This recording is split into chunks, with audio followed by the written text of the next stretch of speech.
윤석열 대통령 부부가 살게 될 관저공사의 업체 선정에도 의혹이 나왔습니다.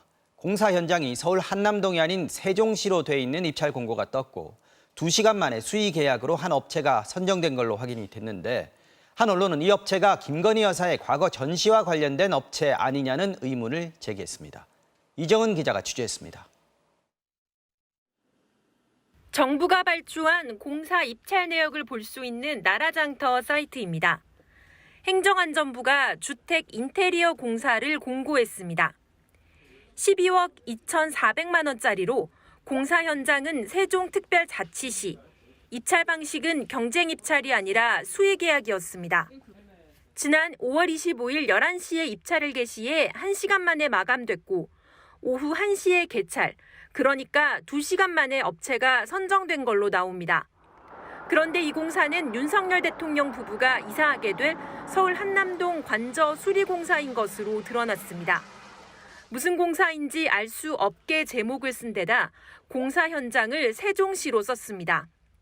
대통령실은 공사 현장을 다르게 입력한 건 담당자의 단순 실수라면서 보안시설이라 수의 계약으로 진행했다고 설명했습니다. 그런데 이 업체가 김건희 여사가 코바나 컨텐츠를 운영할 당시 전시를 협찬했던 곳과 같다는 오마이뉴스의 보도가 나왔습니다.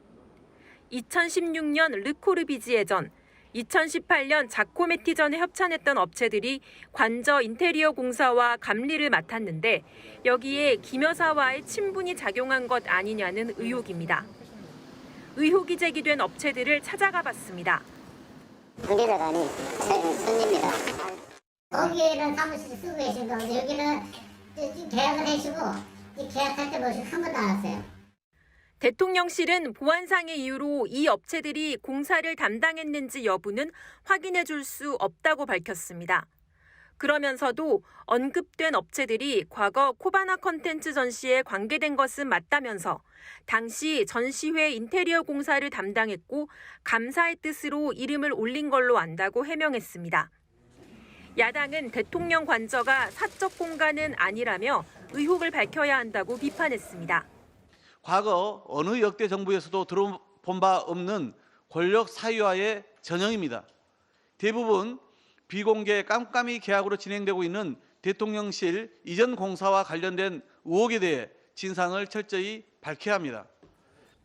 실제로 지난 정부 청와대는 보안상 수의 계약을 맺어야 하는 대통령의 관저는 물론 퇴임 이후 양산 사저 관련 공사에 대해 업체명, 공사 금액까지 공개했습니다. 보안이 중요하다는 이유로 대통령을 둘러싼 정보가 공개되지 않으면서 윤 대통령 부부와 사적인 연을 맺은 이들이 공적인 영역에 개입되고 있는 것 아니냐는 의혹이 반복되고 있습니다. MBC 뉴스 이정은입니다.